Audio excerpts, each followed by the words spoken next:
Drew, we saw some tension early in the season between you and Ralph. Where were you? It's not about that. It is. Where did you go? If you don't feel like you need to tell me where you went, then we can dead end it right there. And then we saw you confide in Porsha about your relationship. Oh yeah, I came by Porsha house because I was trying to get away. We have to transition into me also getting what I need in the relationship. True, yeah. Because it's going to make me crazy. Yeah. And it's going to have me start to not once trust. you turn that light on, now I feel a way about myself because I know I'm not insecure. Right. And now I'm feeling insecure. Now you're telling me I'm Yeah. insecure. And Now I'm about to go, now I'm on a hunt.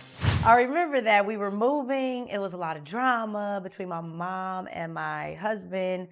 Kids home 24/7, so I stopped by Porsha's just to kind of get a little me time, a little break. I was glad because I was like, if she come over here and put this monkey on my back, I cannot wait to have some more drama with baby daddy to come over there and drop it on her. Like, how often do you get somebody who gets what you're going through and they live like right down the street? 6 minutes away. I'm jealous. And then too, like, she connected even with my mom. What's the problem? So do you understand? Let me ask me a question so let me answer. Go ahead. Because I don't usually go off. You have not seen me go off. You know, the dynamic of being married and having someone else in the house who's opinionated. What's the name of your sermon? Bridle your tongue. Why you look at me when you said it? Who's trying to help but opinionated? I had just come to that realization with my mom. And I appreciate the fact that y'all just them bum back together and act like nothing happened because something did happen.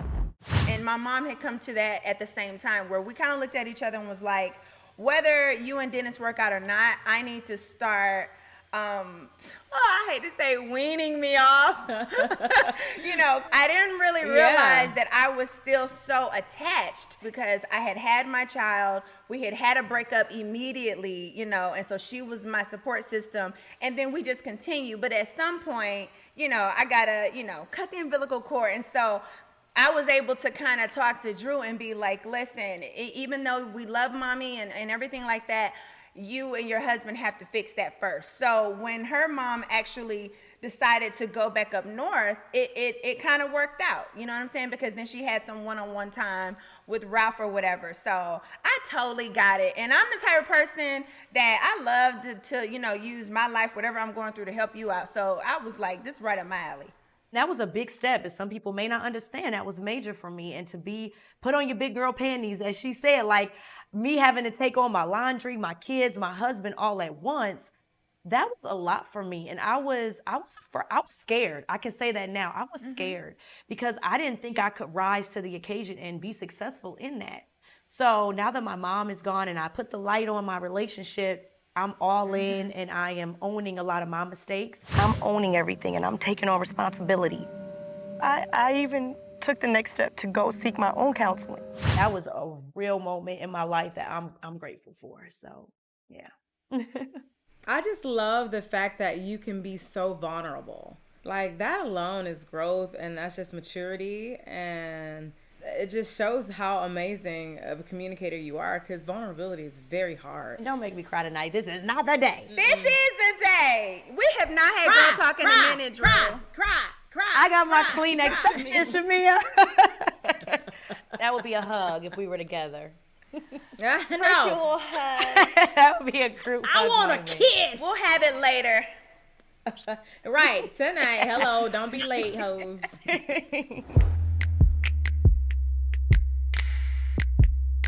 Let's talk about your dungeon alter egos. You have entered the dungeon. Oh my God. Okay, Shamia, tell us about your alter ego. So, my name is Vagina Drip. Oh, that's how we pronounced it? I thought the whole night your name was Vagina Drip. That's what I thought. No, ma'am. Vagina. Gee. I like vagina, but okay. Well, it's a play on words, because I'm sure my daughter will see this one day and say, well, hey, mom can talk about her vagina, so can I. Oh, well, Say no honey, more. Listen. We're going to scrub the internet by the time they get big enough. Don't worry. No, so Vagina Drip stemmed from a lot of things. For one, let's just go back to your March of Dimes event when I sent a text saying that I was wet. Oh, and wow. You're gonna need to give some context with that one. Somebody said that I said that my water broke and I needed assistance or whatever. When Kenya lied on you? Support me. When she lied and said that you called her when you gave birth? You text me and you were like, I think my water broke, and it was so early on. Then too, I mean, I'm always, with a sweet little drip, WAP, it stays with. But me doing yes, hello, and then me doing IVF, the hormone levels be like this, and this. Oh my gosh, Shamia, you did not think of all of this while you came up with that name while we were drunk. You did not think. Matter of fact, I was like, Oh my God, who knew that your name had that much background? So Drew, do yours have like a real backstory, like a whole character plot line and everything as well? Mine, compared to, what is it? Vagina? Vagina. It's not, now y'all. Vagina. I'm sorry. But mine, it didn't even have no thought to it. I was just like, here for fun. Miss Lickety Split. We was drinking Henny on the bus, right? So I was like, right. Split. And I did a dance and a song, and there she was. The dance that went with Miss Lickety Split lived on well after that trip. Miss Lickety Split. Miss Lickety Split. Well after that trip. Thank you. I would be walking around the kitchen with my daughter, and I'd be like, Miss Lickety Split. Yeah, Miss Lickety Split. Yes, Miss Lickety Split. Miss Lickety Split. I literally was so dumb with mine. They were like, what's your name? I'm like, I like peaches. I'm in Georgia, and I like juice. Peach juice. My name is Peach Juice. How are you? It was kind of on the fly. Like, my grandfather used to always call me his peach. So I always relate to peach, and I'm from Georgia, so I'm going to do peach juice, and that's where it came from. Now, why, when I got dressed, she ended up being like a 21-year-old, barely legal? I just turned 21. I have no idea where they came from. I don't know where they came from. I am not finna let her bring in grandfather for the peach grandfather, juice. right? No, ma'am. No, ma'am. That was wholesome. It was very wholesome. You can bring in a whole charity event from 2 years ago. At least Peach Juice can have morals behind the name because her actions did not match, okay?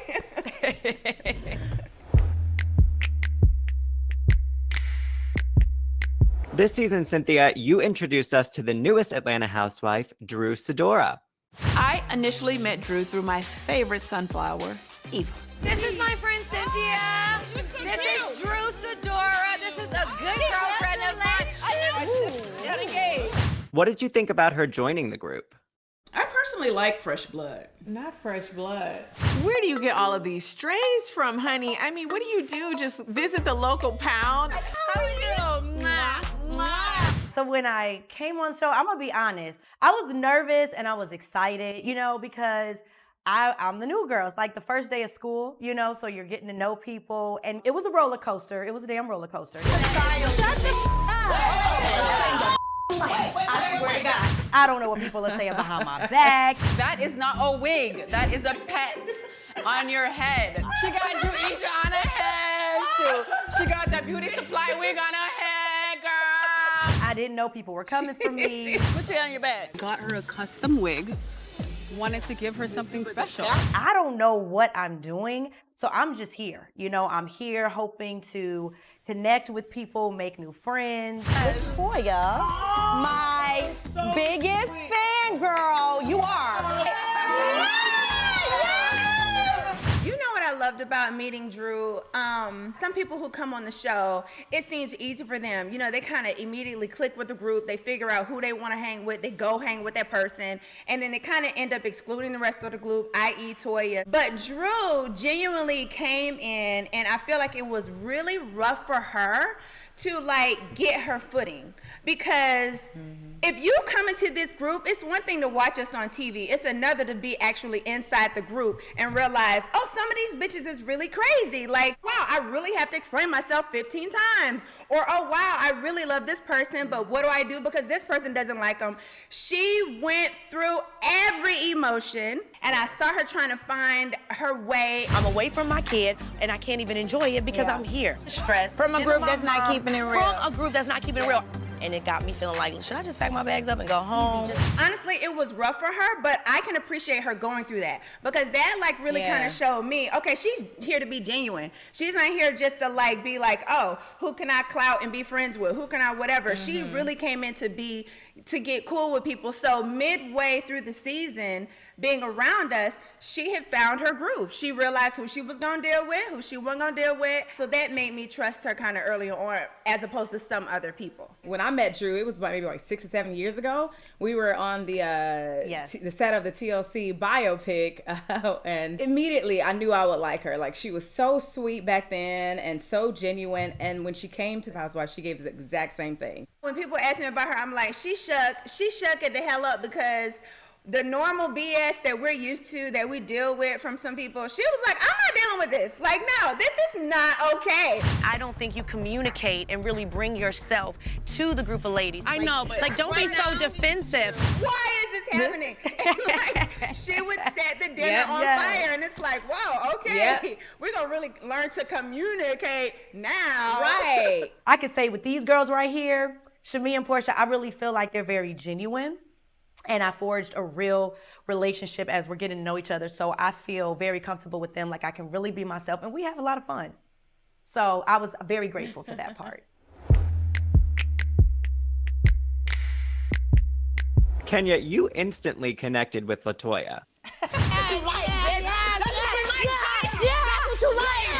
But would you say you and Drew got off to a bit of a rocky start? Kenya, we were all angry, witnessing the argument last night about Brooklyn, your daughter. If you want to know about my daughter, just ask me. We can have a conversation. We can walk around the beach. I don't know why we're having this conversation. Like, I did something wrong. I think Drew and I did get off to a great start. If you are going by our interactions, I was always very kind to her. Even in her home, I was like, oh, this is a beautiful home. I was so encouraging to her. And she threw shade at me at the party. She talked about my hair. I mean, look, like, Kenya came and what she came with, and I think she's rocking it well. I mean, we do the best we can. I'm like, I have a cute ponytail. You know, I'm dressed down. So why is she targeting me? And also, if you remember, Cynthia, I was telling you about LATOYA talking about her hair. What's wrong with having a pet cat? She wasn't talking about an animal. She was talking about her wig. And I said to you then, I said, oh, just leave her alone. She's probably a perfectly nice lady. Please show that comment. I was like, girl, don't do that. Don't do that. She's a perfectly nice lady. I mean, even then I was taking up for Drew. I just think from the beginning, I was open to her. She was the one that shut me down. I think the final straw was when I was asking about your daughter. We were both in Hollywood. We talked about the people that we knew. You know, I'm a working actress, and Drew hasn't worked in a while, but there are certainly things that she could learn from me in terms of me being a producer. I've produced at least six or seven films and TV pilots and workout videos and PSAs. I mean, I've done it all. So I know that's where she wants to go. And I felt like, yeah, I can, take her under my wing. But as time progressed, it just didn't work out that way. But I certainly liked Drew when I first met her, and I was willing to give her a chance. I think she blew that opportunity when she came for me in South Carolina out of the blue. I don't think you communicate and really bring yourself to the group of ladies. I know, but like, don't be so defensive. And also, when she showed the text messages about the private plane. So Kenya tells me that her and LATOYA are going on the private jet. But then after she told me that, she texted me and said, but don't tell anybody. Like, out of the gate, you're showing my text messages that was private. We don't do that. I mean, girls who do that, they're narcs. They can't be trusted. And so where we are is basically because that's where she placed us. Cynthia, anything to add? Oh, Well, those were Kenya's words, not mine. I haven't had an experience with her where I could call her a narc personally, but, you know, to each his own. I will say, when Kenya and I first got together, when we first hung out together, she was actually a judge at the Bailey Agency School of Fashion for a jet model search that I was doing. And honey, she came in and did the absolute most. We definitely got off on the wrong foot, okay? You need to step off. Excuse me, security. Security. I work here, dear. You'll be ushered out before me. And to this day, she was the only person in this crew that was actually officially banned from the Bailey Agency School of Fashion. She made it right later on, but early in those early stages, we had some friction. So I think Kenya was more than nice to Drew early on. She got better than I got. Okay, I had to work my way up to where I'm at with Miss Kenya. Facts. Okay.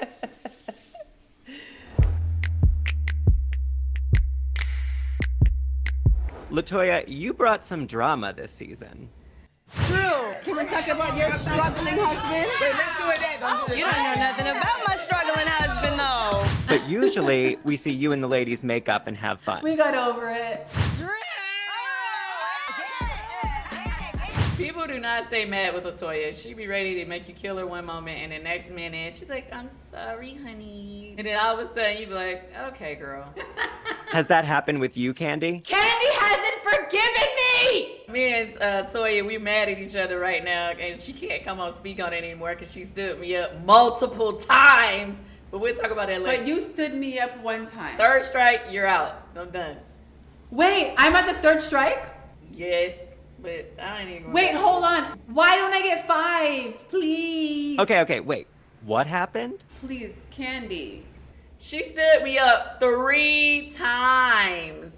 Like, I don't have nothing better to do. And then it was so whack. It's like one of those, okay, it's 2 o'clock. Can we push it to 2:30? Oh, okay, cool. And then you don't hear from her. And then she got sending you a whack text talking about, oh, my mom said I can't go because I'm not feeling good. What, bitch? You stood me up too. I was looking forward to speak on it, and then your assistant Jamie was like, oh, she actually has a photo shoot at 5, so can we push it to this day instead? Boo. I had my makeup artist, I had got my hair done, I was ready to speak on it on your show, and you pushed it, okay? I'm sorry. I'm going through a lot in life. You know that I'm going through a divorce. You know that I'm going through a settlement. She said that every time. You know that I'm living in an Airbnb. She says that every time. My kids are with their dad right now. I had my kids at the time of the shoot. You know what I'm saying? So I have to find a babysitter for the kids. Last minute stand up. I'm going through a slight depression right now. I'm going through a slight depression right now, and I feel like my friends should be considerate of that. Look how she can turn it on when she needs to argue her point. So you're not gonna say that was wrong for you to call me at 2, say you on your way, and then at 3 o'clock you just like, oh, disappear. Yeah, well, we can talk about what actually happened off camera because you've been avoiding all of my calls. You've been avoiding all of my text messages, Kandi.